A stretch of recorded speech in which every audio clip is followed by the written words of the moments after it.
PKG Gumati Kabupaten Bandung. Pada pikon yang ke-20 ini akan membahas tantangan bagi guru zaman now dalam pembelajaran berbasis kecakapan abad 21. Materi ini akan dipaparkan oleh yang saya hormati dan bangga mengenal beliau secara pribadi, Ibu Duria MPD, yang lahir di Bandung tanggal 10 Maret 1962 dan sekarang bertugas menjadi pengawas SD di Korwil Bidang Pendidikan TK, SD, SMP, dan non-formal Kecamatan Mereka. Bangga sekali dan semoga menjadi inspirasi. Saya ingin menyebutkan beberapa prestasi yang beliau raih. Beliau adalah pengawas berprestasi Kabupaten Bandung pada tahun 2013. Beliau juga adalah pengurus KKPS SD Kabupaten Bandung, pengurus APSI Kabupaten Bandung, Pasda Sekolah Model Binaan LPMP, instruktur kurikulum 2013, serta penilai angka kredit bagi pengawas.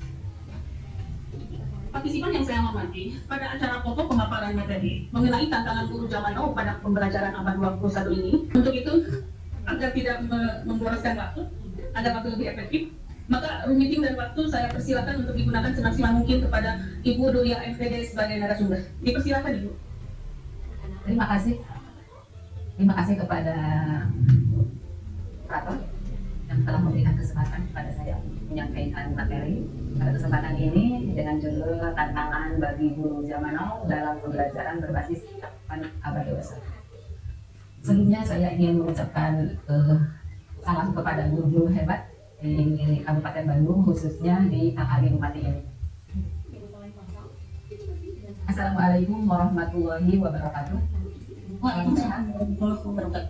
Salam sehat untuk kita semua.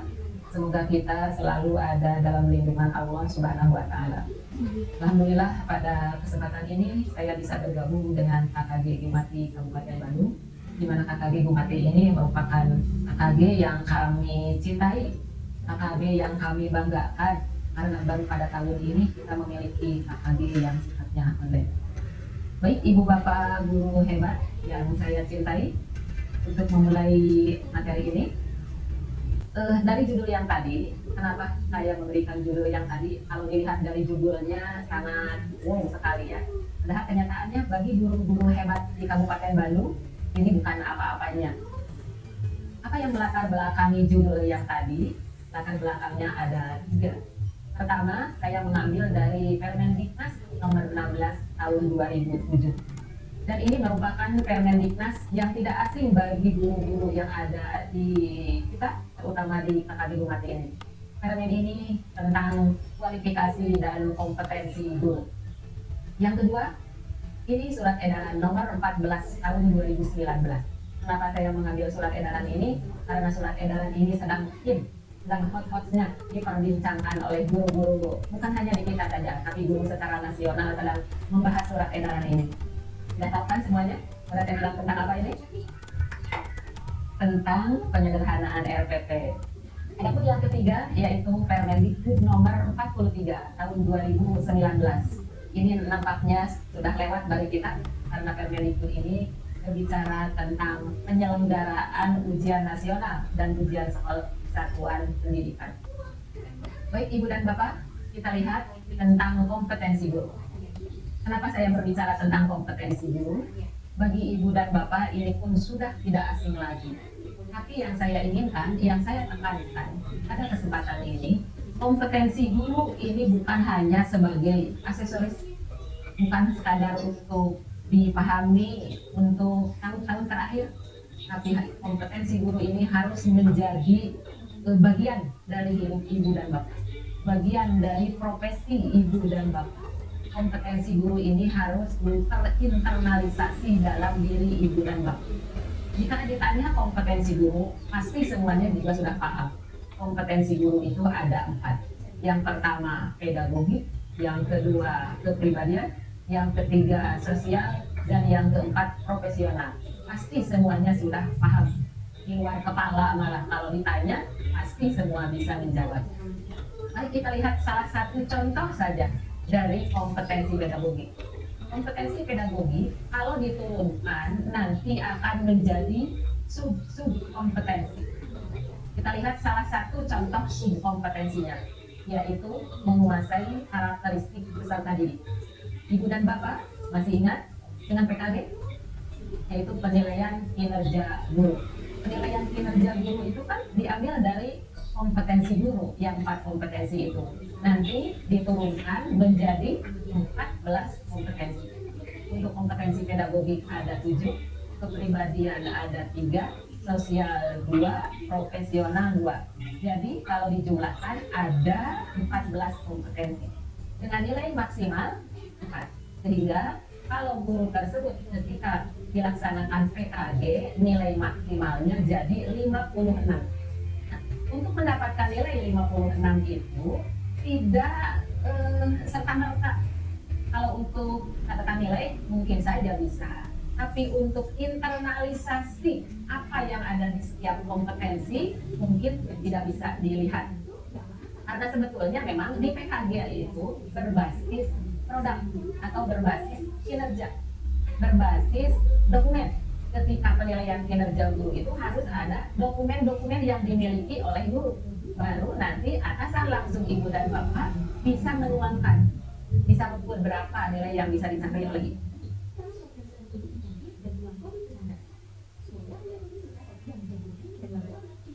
Setiap kompetensi tersebut.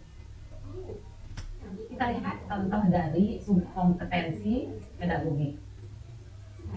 Yang pertama menguasai karakteristik peserta didik. Jadi lama ya ininya suaranya. Jelas bu, sekarang lagi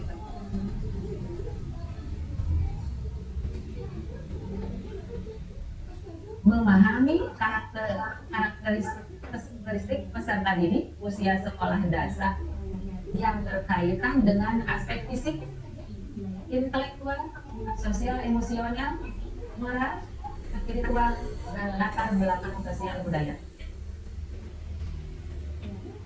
Kita lihat dari subkompetensi inti 1 ini, apabila kalau ibu bapak memahami isinya, pertama kita lihat untuk aspek fisik. Apakah ibu bapak sudah mengenal fisik siswa yang ada di kelas? Contoh, bukan sekedar fisik yang terlihat nyata oleh kasat mata kita, tetapi fisik yang dimaksud di sini adalah mungkin ada siswa yang mempunyai kekurangan dalam pendengarannya, kekurangan dalam penglihatannya, kekurangan dalam aspek motoriknya. Itu semua harus menjadi tanggung jawab ibu dan bapak di sekolah. Semua harus mendapat layanan ibu dan bapak. Bagi SD-SD yang sekolah yang memiliki kelas yang standar, umpamanya kelasnya hanya 28 siswa, ibu dan bapak tentunya akan mudah memberikan layanan kepada peserta didik tadi. Contohnya, kalau siswanya 28, ibu dan bapak akan lebih paham dan pada akhirnya ibu dan bapak akan dapat melayani siswa. Tapi bagi guru-guru yang memiliki kelas umpamanya ada yang 55, 52, 55, belum tentu bisa melayani siswa yang mempunyai kekurangan aspek fisik ini.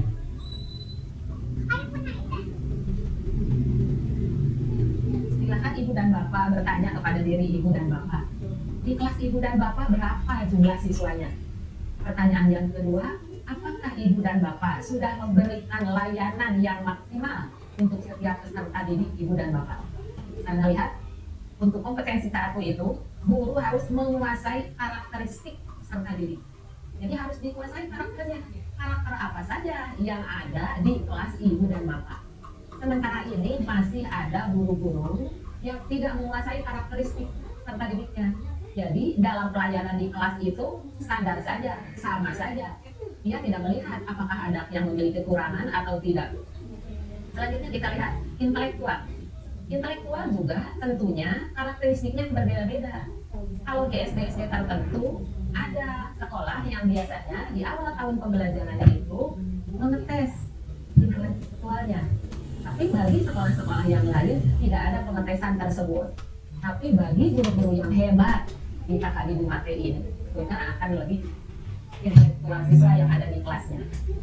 Kemudian yang ketiga ada sosial emosional. Sosial emosional anak tentunya berbeda-beda, moralnya, spiritualnya.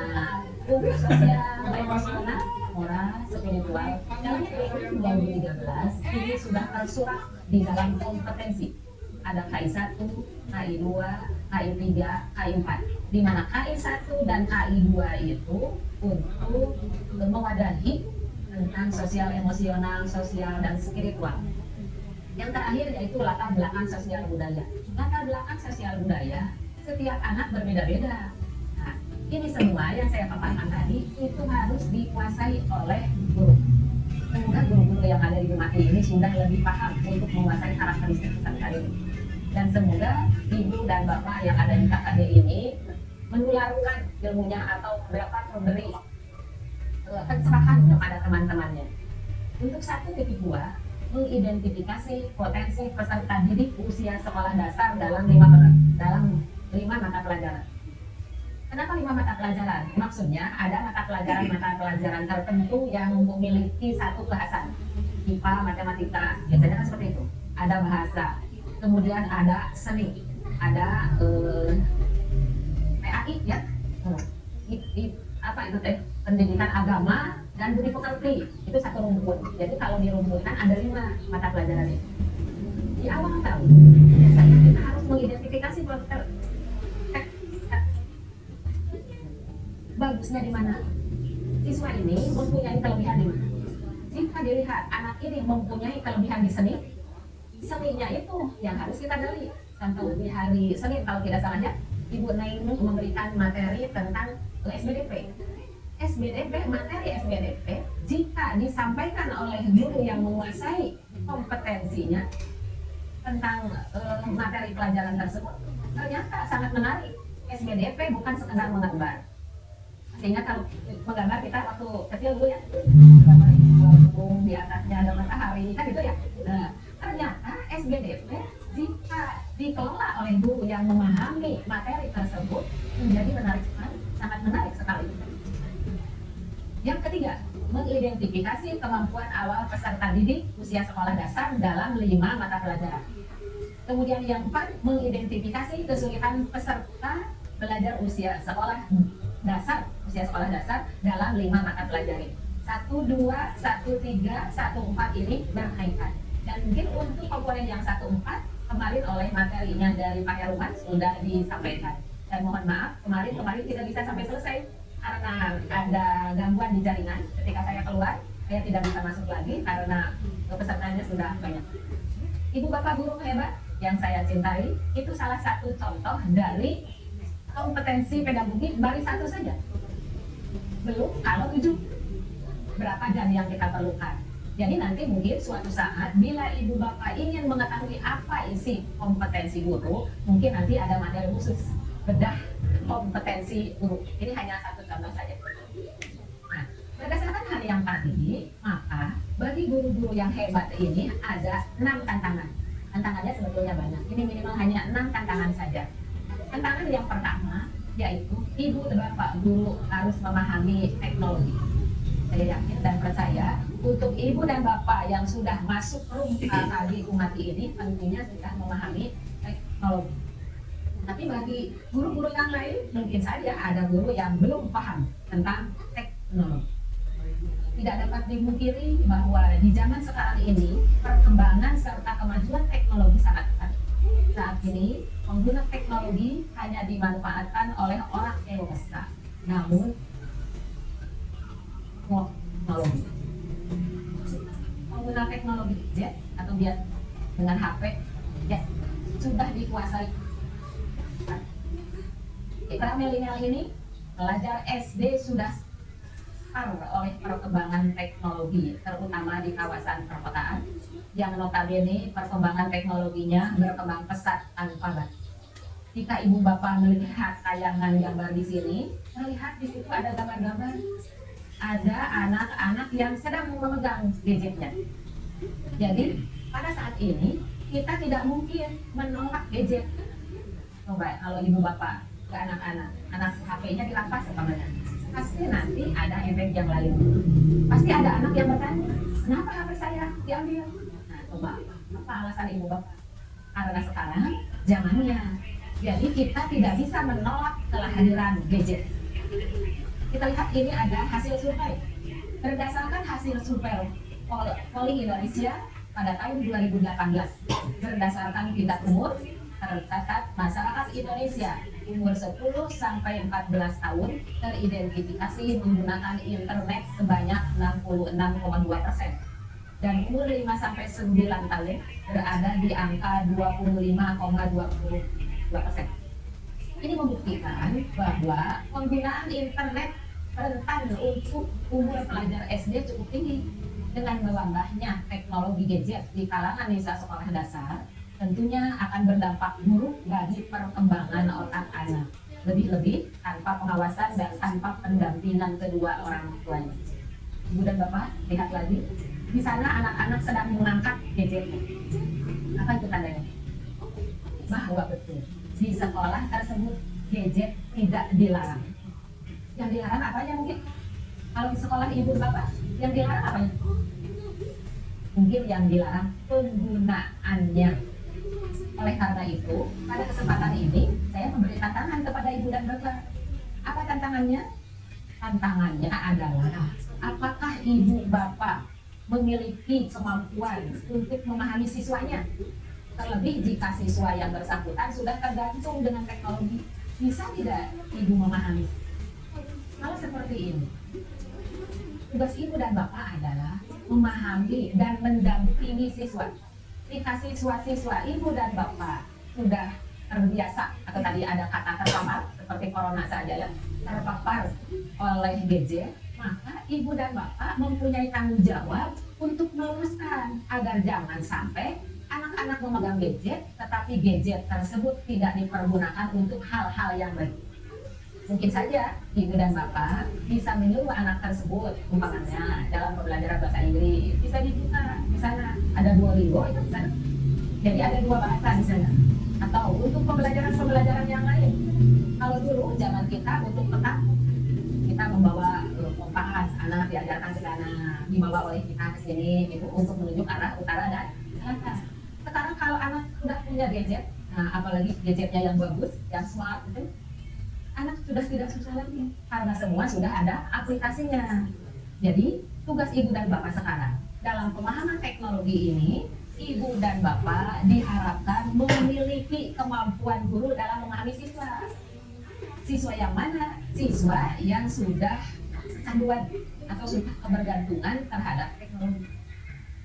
Kecanduan atau kebergantungan teknologi ini mungkin bukan berasal dari rumahnya saja, tapi di sekolah pun sekarang situasinya sudah seperti itu. Coba, kalau sekarang kita berangkat ke sekolah, kalau ketinggalan RPP, apakah ibu bapak akan pulang lagi ke rumah mengambil RPP? Enggak ya. Tapi kalau yang ketinggalan itu HP, pasti ibu akan menyuruh Gojek atau siapapun itu untuk mengambil ke rumah. Atau bisa saja ibu pulang ke rumah. Atau ibu akan menyuruh orang rumah untuk mengantarkan HP ke tempat kerja ibu. Di kelas, seringkali ada guru yang bermain gadget saja. Anaknya mengerjakan tugas, ini gurunya di depan main HP. Belum lagi suaranya.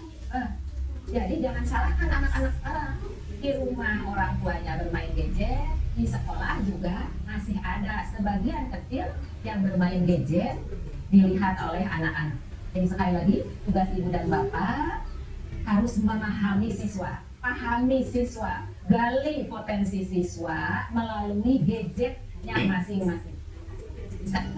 Karena kalau kita alihkan perhatiannya, saya pernah menyuruh, bahkan bukan saya, Dinas Pendidikan Kabupaten Bandung melalui IC kurikulum, di sekolah itu diharuskan menyediakan alat-alat permainan tradisional dengan harapan akan berpindah untuk mengalihkan perhatian siswa dan gadgetnya ke alat permainan yang disediakan di sekolah. Itu ternyata tidak berlangsung lama. Anak kembali lagi ke gadget, kembali lagi ke gadget. Baik, yang kedua. Yang kedua, guru harus memiliki kompetensi yang memadai. Kita lihat di situ ada gambarnya. Di situ ada gambar guru yang sedang menjelaskan melalui alat perangkat. Apakah ibu dan bapak juga kalau menjelaskan melalui alat perangkat? Ya, seharusnya sudah seperti itu ya. Yang dimaksud dengan memiliki kompetensi yang memadai itu bukan hanya kompetensi yang tadi saja, memiliki kompetensi kepribadian, sosial, pedagogik, dan profesional. Nah, lebih jauh dari itu atau lebih dalam, jadi yang dimaksud memiliki kompetensi ini bukan kompetensi yang monoton, tapi ibu guru sekarang, bapak guru sekarang harus memiliki kompetensi yang update. Karena jangan salah, siswa-siswa sekarang sudah berbanding terbalik dengan ibu gurunya, bahwa siswanya sudah lebih memahami media informasi. Jika gurunya menerangkan siang dan malam masih menggunakan double dengan senter, siapa tahu anak-anaknya di rumah sudah memiliki pengetahuan ini dari gadget yang dimilikinya. Oleh karena itu, tantangannya adalah ketidakmampuan dalam pengajaran dalam mengoperasikan teknologi. Jangan seperti saya, jadi sekedar bisa saja teknologi. Seperti tadi, mengoperasikan ini saya mesti dibantu oleh ibu guru yang cantik yang ada di samping saya, Neng Resna, yang membantu saya. Saya itu termasuk guru-guru yang lama. Jadi ibu dan bapak tidak boleh memiliki sikap guru yang monoton, tetapi ibu dan bapak harus memiliki ilmu yang update. Apa yang saya update, ibu dan bapak harus paham. Mengapa? Karena dewasa ini masih banyak tenaga pengajar yang masih menggunakan cara yang monoton. Sementara siswanya sudah memahami dan akrab dengan media informasi yang dengan mudah memperoleh informasi lewat gadgetnya. Sehingga dibutuhkan kemampuan pengajar dalam melakukan proses transfer ilmu kepada siswanya agar proses belajar mengajar dapat berjalan dengan baik. Disinilah generasi yang unggul dibutuhkan. Generasi yang mampu memberikan inovasi dan cara baru dalam menyampaikan informasi. Bukan dari hari ke hari mengajar seperti itu saja. Cara baru itulah dengan memanfaatkan teknologi yang terupdate. Namun masalah serta tantangan yang muncul kemudian adalah mampukah ibu dan bapak guru mengajar dalam mengoperasikan teknologi tersebut. Jadi salah satu ciri guru yang memiliki kompetensi yang unggul pada dewasa ini yaitu apabila guru tersebut mampu memahami teknologi, yaitu urutannya dari yang satu. Kita lihat untuk yang ketiga atau C, yaitu menguasai berbagai pendekatan terhadap peserta didik. Ibu dan bapak, kita lihat gambar di sana. Nah, miris sekali ya melihatnya. Kalau di kita mungkin di Kabupaten Bandung masih ada nggak yang seperti ini ya? Mudah-mudahan tidak ada. Baik ibu dan bapak, guru selalu dikatakan pahlawan tanpa tanda jasa. Sudah tidak asing ya istilah itu. Maksud dari perkataan ini adalah tugas guru tidak hanya membuat siswanya cerdas. Tugas lainnya adalah menanamkan sikap sopan dan juga budi pekerti untuk setiap anak. Kalau dalam kurikulum 2013 ini sudah tersurat dalam HI 1 dan HI 2. Tujuannya tentu saja saat anak tersebut ketika sudah berbaur dengan masyarakat, maka anak bisa menerapkan sikap-sikap positif sehingga terciptanya masyarakat yang damai dan aman. Mendidik anak bukanlah hal yang mudah, apalagi di bangku sekolah dasar seperti yang di sekolah ibu dan bapak mungkin situasinya tidak seperti ini. Tetapi ini barangkali ada satu atau dua tersisip di kelas ibu dan bapak. Jangan lupa untuk kompetensi yang tadi satu, ibu dan bapak harus menguasai karakteristik peserta didik. Ibu dan bapak harus memiliki pendekatan terhadap seluruh anak yang ada di sekolah ibu dan bapak, atau lebih sebutnya lebih kecil di kelas ibu dan bapak. Untuk sekarang kita ditentang untuk virus corona ini. Apakah murid-murid ibu dan bapak sudah memiliki kepekaan untuk berbagi dengan temannya? Itu merupakan salah satu dari indikator bahwa siswa-siswa ibu memiliki karakter yang baik. Itu tidak lepas dari kegiatan ibu dan bapak yang ditampilkan saat ibu dan bapak ada di dalam kelas. Ibu dan bapak guru sebagai model bagi mereka. Kita lihat tadi malam ada berita di televisi, ada siswa-siswa yang dengan sukarela memberikan tabungannya untuk ke teman-temannya, padahal tabungannya tidak besar. Nah, ini adalah tugas kita. Peran kita harus lebih kreatif dan harus mampu menguasai karakter seorang siswa. Mendidik sikap anak yang bandel saja sudah sulit, ditambah lagi membuat anak menjadi cerdas. Apa di sekolah ibu dan bapak ada anak yang siswa yang bandel? Kita menyebutnya bandel, padahal tidak boleh ya, tidak boleh menyebut siswa yang bandel, tidak boleh menyebut siswa yang bodoh. Ini rahasia untuk kita saja. Tentu saja tugas guru semakin berat. Kenakalan remaja zaman sekarang ini juga tidak lepas dari tanggung jawab guru sekolah di masa lalu. Itu kira-kira untuk yang ketiga, yaitu menguasai berbagai pendekatan. Jadi kita pendekatan itu bukan hanya untuk siswa yang pandai saja, untuk siswa yang rata-rata, atau untuk siswa yang memiliki kekurangan saja. Tapi di kelas itu semua peserta didik harus memperoleh layanan, termasuk dengan pendekatannya. Karena ingat, ibu dan bapak guru di sekolah itu sebagai orang tua di sekolah. Jadi bagaimana caranya agar siswa-siswa ibu dan bapak dekat dengan ibu dan bapak, memiliki chemistry yang baik dengan ibu bapak gurunya di sekolah, sehingga adanya mereka di kelas senang. Jadi kalau ada pembelajaran Python yang itu menyenangkan, kita harus tanya, betul nggak siswa di sekolah sudah senang? Betul nggak pembelajaran yang kita sampaikan sudah menyenangkan? Menyenangkan dan tidak menyenangkan bagi siswa itu ada pada hati ibu dan bapak. Kita lihat untuk yang keempat, tantangannya yaitu mampu mengelola kelas. Nah, untuk mengelola kelas ini, kalau diibaratkan seperti sehari-hari, ya, menu makanan. Kita sehari-hari menu makanan di rumah, nggak itu bosan tentunya akan menjadi bosan. Nah, guru yang pandai adalah, atau guru yang cerdas adalah guru yang mampu mengelola kelas. Bagaimana cara mengelola kelas yang baik? Mengelola kelas yang baik tentunya setiap hari mempunyai menu yang berbeda-beda. Kalau hari ini umpamanya menggunakan metodenya ceramah, besoknya jangan ceramah lagi. Mungkin besoknya bisa ditambah dengan model pembelajaran. Besoknya lagi jangan model pembelajaran yang itu, gunakan lagi model pembelajaran yang lain. Nah, ini yang dimaksud dengan menu. Jadi menu di rumah dengan menu ibu menyampaikan materi pembelajaran di sekolah itu harus berubah-ubah. Nah, artinya materi pembelajaran atau model pembelajaran yang ibu sampaikan itu harus menarik, harus bisa memancing suasana agar pembelajaran menjadi tertarik. Belajar di kelas tentu saja menjadi menu harian yang menarik bagi siswa. Apabila ibu dan bapak guru bisa bertindak sebagai fasilitator utama di kelas, guru sangat berperan untuk membuat menu harian selalu menarik dan tidak membosankan. Maka tantangannya adalah, mampukah ibu dan guru memancing suasana agar anak tertarik untuk mengikuti proses pembelajaran? Tentu bisa ya. Masih ingat ibu dan bapak ketika praktek mengajar? Ya. Nah, ketika kita praktek mengajar, antusias sekali siswa. Kenapa siswa menjadi antusias? Karena pertama, guru di rumah sudah menyiapkan materi apa yang akan disampaikan, metodenya seperti apa, alat peraganya apa. Ibu bapak guru menggunakan pakaian pun sudah dipersiapkan. Artinya, ketika ibu dan bapak guru datang ke sekolah sudah siap semuanya. Jadi jangan sampai ketika ibu praktek bisa memancing siswa, tapi ketika pembelajaran di kelas tidak ada pancingan-pancingan, pembelajaran monoton saja. Jadi saya berharap ibu dan bapak mampu mengelola kelas. Yang selanjutnya adalah melakukan penilaian secara komprehensif.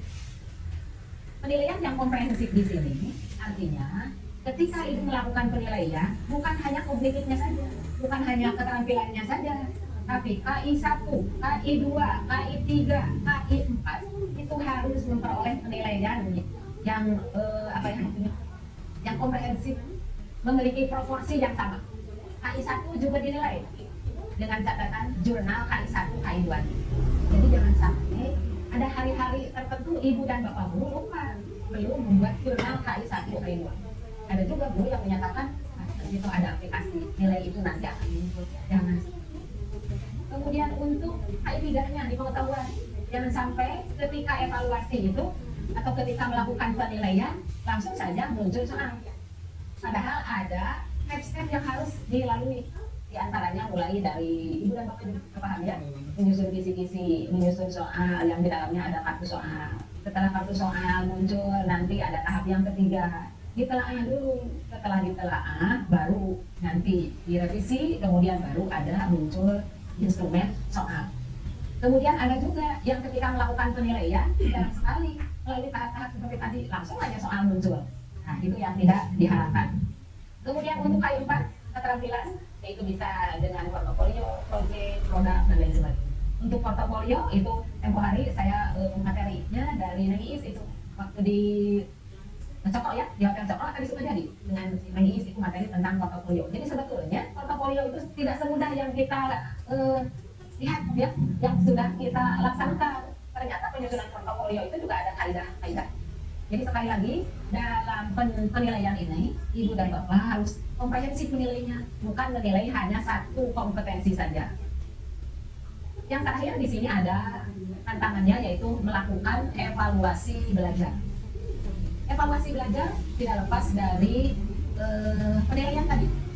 Apa sebabnya? Karena evaluasi ini merupakan suatu proses mengukur dan menilai sebagai upaya tindak lanjut untuk mengetahui berhasil atau tidaknya proses pembelajaran, atau dapat pula diartikan sebagai suatu proses pengumpulan dan penafsiran informasi untuk menilai keputusan-keputusan yang dibuat dalam merancang suatu sistem pengajaran di suatu jenjang pendidikan. Apa tantangannya bagi Ibu dan Bapak? Tantangannya, apakah Ibu Bapak dapat membuat keputusan tentang hasil belajar yang telah dicapai oleh siswa? Jadi keputusannya bukan keputusan yang tanpa alasan. Keputusan-keputusan yang dibuat oleh Ibu dan Bapak itu harus berdasar.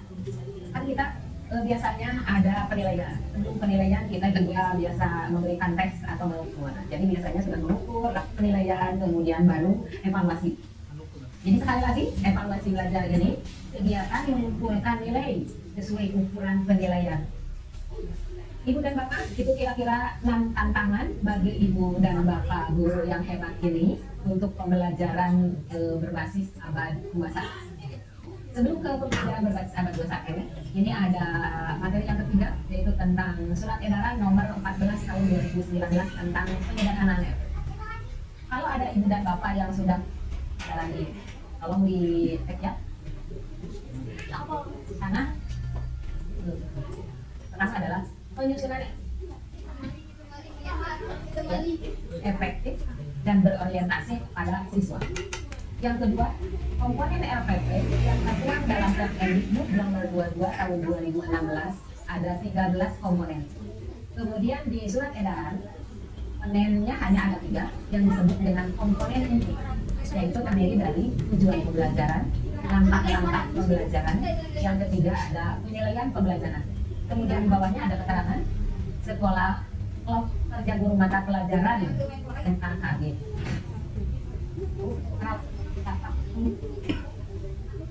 Akan format RPP secara mandiri untuk sebesar-besarnya keberhasilan belajar siswa. Ini hanya untuk peringatan saja. Komponen RPP berdasarkan Permendikbud 22 tahun 2016. 1. Identitas sekolah. Yang kedua, identitas mata pelajaran. Yang ketiga, kelas atau semester. Yang keempat, materi pokok. Yang kelima, alokasi waktu. Yang keenam, tujuan pembelajaran. Yang ketujuh, kompetensi dasar dan indikator. Yang kedelapan, materi pembelajaran. Yang kesembilan, metode pembelajaran. Yang kesepuluh, media pembelajaran. 11, sumber belajar. 12, langkah-langkah pembelajaran. Yang ketiga, penilaian hasil pembelajaran.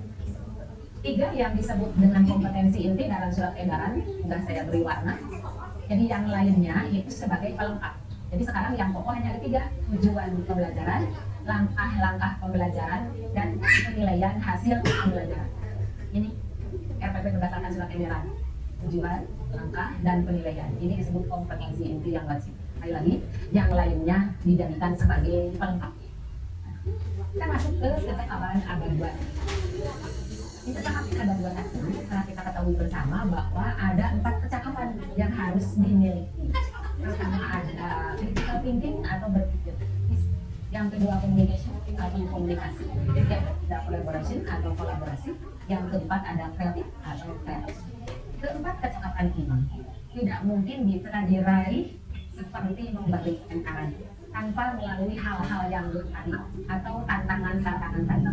Bagi guru-guru yang sudah lepas atau bisa melewati langkah saja minimal, misalnya untuk meraih kecakapan abad 21 ini tidak akan susah. Contoh, jika kita ingin bahwa peserta didik memiliki critical thinking atau berpikir kritis, nah, melalui pembelajaran yang seperti apa? Jangan harap anak berpikir kritis kalau menu pembelajaran yang disajikan oleh ibu dan bapak monoton aja. Itu tadi di manajemen pengembangan kelas ya. Jadi kalau manajemen pengelolaan kelasnya monoton, dari hari ke hari pembelajarannya itu saja, jangan harap ibu dan bapak akan memiliki anak yang berpikir kritis. Karena setiap harinya tidak diajak oleh ibu untuk berpikir kritis. Yang kedua, komunikasi. Jangan harap bisa ibu dan bapak guru akan memiliki siswa yang mampu berkomunikasi. Kalau di dalam pendekatan saintifik kemarin ini M yang mana mengkomunikasikan. Jadi anak mampu mengkomunikasikan. Anak akan mampu mengkomunikasikan sehari-harinya. Ibu dan bapak gurunya diajak untuk melakukan komunikasi. Ini ada di KI 4. Bagaimana nih? Ya. Ibu Dina, tolong di mute mikrofonnya Bu Dina. Itu peserta Ibu, silakan dilanjutkan. Masih ada waktunya nih? Mati tuh masih banyak, tapi contohnya dari yang mic-nya nyala. Mohon maaf. Untuk yang kedua, yaitu komunikasi. Artinya kalau dalam kurikulum 2013 kemarin ada 5 M yang kelima itu jangan harap siswa-siswa kita akan mampu mekomunikasikan kalau dalam pembelajaran sehari-harinya tidak dibimbing oleh kita selaku gurunya. Bagaimana cara melakukan komunikasi yang baik? Untuk KI 4 di keterampilan, biasanya anak diajak untuk melakukan komunikasi atau berkomunikasi. Sudah dalam pembelajaran, ibu dan bapak sudah tidak asing ya. Untuk yang pertama dalam pembelajaran, ibu kan mulai dari KI 3 dulu, dari pengetahuan dulu. Sampaikan dulu konsepnya. Setelah konsepnya matang, bisa dikuasai oleh siswa, langsung ibu masuk ke KI 4 keterampilannya. Jangan sampai siswa itu paham hanya konsep saja, tidak paham keterampilannya. Udah suara gimana? Ini, kenapa ini? Full screen. Mana suara tadi Bang? Mas, tolong Mas. Udah itu diaktifkan kembali. Ibu Sri Sumarni, tolong jangan mengaktifkan mikrofon ya. Mana diterasin Bu? Oh iya. Yang selanjutnya ada kreatif. Kreatif ini tentunya ada hubungannya bukan sekedar dengan motorik saja. Kreatif di sini ada otaknya. Ya. Jadi yang dimaksud dengan kreatif di sini bukan hanya sekedar motoriknya saja. Ketika anak itu melaporkan suatu kegiatan, tetapi yang dilaporkannya itu lebih dari sekedar materi yang disampaikan oleh guru, dia bisa mencari sumbernya dari internet, bisa dia mencari sumber dari bahan-bahan yang ada di gadgetnya atau sumber-sumber yang ada di lingkungan sekitarnya, itu dia artinya sudah memiliki kreativitas yang sangat tinggi. Jangan sampai kreatif ini atau si kreativitas anak ini tertumpu atau terhalang, ya, karena tidak digali oleh ibu dan bapak. Maka dalam kompetensi yang satu tadi, dan bapak harus memahami karakteristik siswa. Di mana kreatifnya? Anak ini mempunyai karakteristiknya. Oh, dia bagus di sifatnya. Oh, si B itu bagus di pengetahuannya. Si C bagus di keterampilannya. Silakan ibu dan bapak menggali kompetensi-kompetensi yang ada pada siswa. Jangan sampai anak itu sebetulnya tidak mampu untuk menggambar, tapi oleh ibu bapak guru dipaksa harus bisa menggambar. Padahal kalau ibu bapak gurunya kreatif, nah seperti yang kemarin menggambar itu menggunakan dari laptopnya itu materi yang hari Selasa, animasi PowerPoint, ternyata membuat animasi itu membuat orang-orang itu kan tidak semudah yang kita bayangkan. Ternyata bisa membuat itu. Jangan sampai anak disuruh membuat harimau. Bagi anak yang tidak paham, mungkin saja seperti kucing. Ya, jadi kreativitas siswa ini jangan dibunuh. Dia itu bisanya apa? Oh, dia bisanya menari. Kalau menari itu gurunya hanya memberikan 1 atau 2 gerakan, dia sudah hafal 4. Malah dia sudah berkreasi. Gerakan-gerakan dasar yang diberikan oleh guru itu oleh dia sudah lebih jauh. Itu artinya sudah memiliki kreativitas. Kreativitas siswa seringkali oleh kita tidak tergali. Jangan kita itu sesungguhnya hanya ya, kita tidak move on dalam sebuah air nama move on jangan ada di kurikulum 2013 ada KI 1, KI 2, KI 3, KI 4. Itu gue di KI 3 di pengetahuan. Jadi kita lebih fokus di kognitifnya saja. Kita tidak lihat di keterampilan. Padahal setiap anak memiliki keterampilan. Tidak terlihat keterampilannya. Kenapa? Karena tidak digali oleh itu.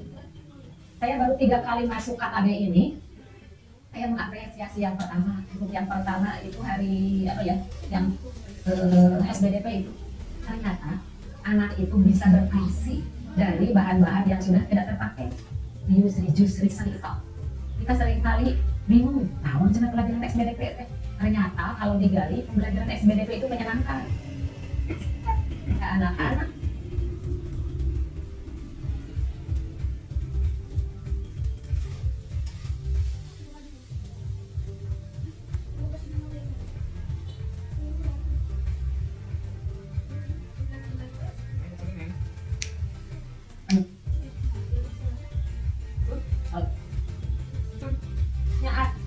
dengan kemampuan kognitifnya saja. Jadi mulai ini pokoknya, nah, jadi semuanya harus mendapat perhatian. KI 1, KI 2, KI 3, KI 4. KI 1 kan cuma saja untuk kita semua. Yang keempat adalah kolaborasi. Bisa kasih sumber kolaborasi? Tentunya bisa. Aku.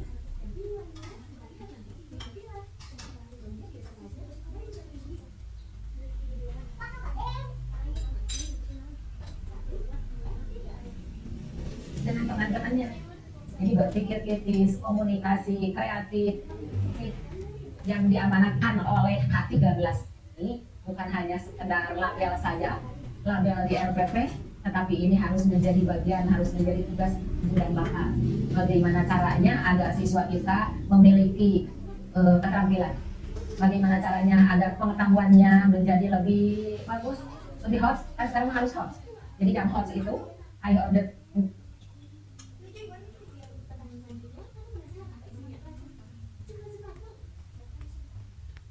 Nah,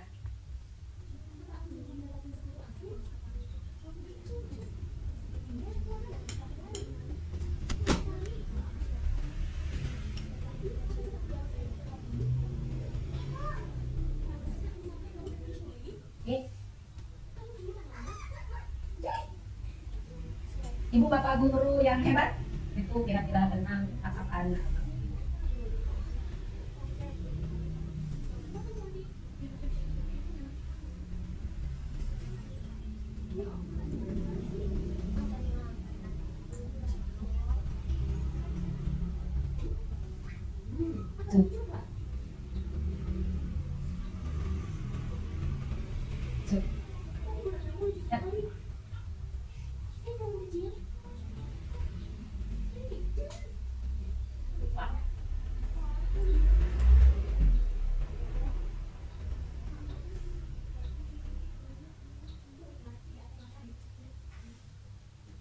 Bisa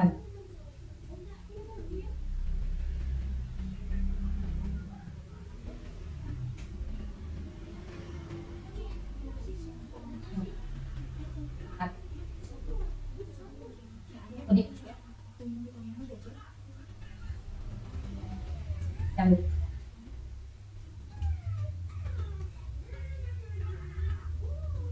tiap satuan pendidikan sudah mempersiapkan soal-soal ujian ini. Tidak ada salahnya. Itu anggap saja sebagai pembelajaran, kemudian bisa disimpan sebagai dokumen. Kemudian ada pertanyaan, kenapa terus sekarang pakai disampaikan Kemendikbud 43/2009? Ini saja hanya akan menggarisbawahi tentang tes tertulis tadi. Karena di tantangannya ada tadi guru harus mampu melakukan evaluasi atau guru harus melakukan penilaian. Di sini di tes tertulis. Bagi ibu dan bapak guru yang sudah terbiasa menyusun soal melalui mekanisme yang sudah ditentukan yang tadi yang 4 langkah ini, untuk melakukan tes tertulis ini bukan masalah. Bahkan mekanisme yang 4 itu penyusunan kisi-kisi, penyusunan soal telaah dan revisi itu sebetulnya bukan hanya di akhir tahun saja. Ketika ibu dan bapak akan melakukan penilaian, mekanisme ini harus dilaksanakan. Kemudian sebagai kesimpulannya dari saya, tadi di realitasnya kita mempunyai kompetensi. Untuk guru ada 4 kompetensi. Kompetensi pedagogik, kepribadian, sosial, dan profesional. Tantangannya ada 6 tadi. penguasaan teknologi, memiliki pengetahuan, memiliki kompetensi, mampu melakukan penilaian, kemudian mengelola kelas dengan baik, dan mampu melaksanakan evaluasi. Apabila tantangan-tantangan ini bisa dilewati, maka target kita adalah kecakapan abad 21, yaitu berpikir kritis, kreatif, komunikatif, dan kolaboratif ini dapat dicapai. Kira-kira yang bisa saya sampaikan pada kesempatan ini. Mohon maaf apabila ada salah bukan ada lagi banyak mungkin kesalahannya, mohon maaf. Sekian yang bisa saya sampaikan. Untuk sementara saya kembalikan ke Vis. Terima kasih narasumber Pikon KKB Bumati yang ke-20, Ibu Dulia MPD, pengawas SD dari Kecamatan Barenda, atas paparan materinya yang sangat luar biasa. Dan tadi kita sudah belajar, dijadikan kesimpulan sederhana yang saya peroleh sepanjang ikut menyimak pemaparan ini. Dari mulai kompetensi yang harus dimiliki oleh guru, pedagogik, profesional, sosial, kemudian tantangan abad 21 sudah dijelaskan oleh beliau apa saja yang harus kita hadapi sekarang dan bagaimana kita harus bisa menghadapinya dengan meningkatkan kompetensi.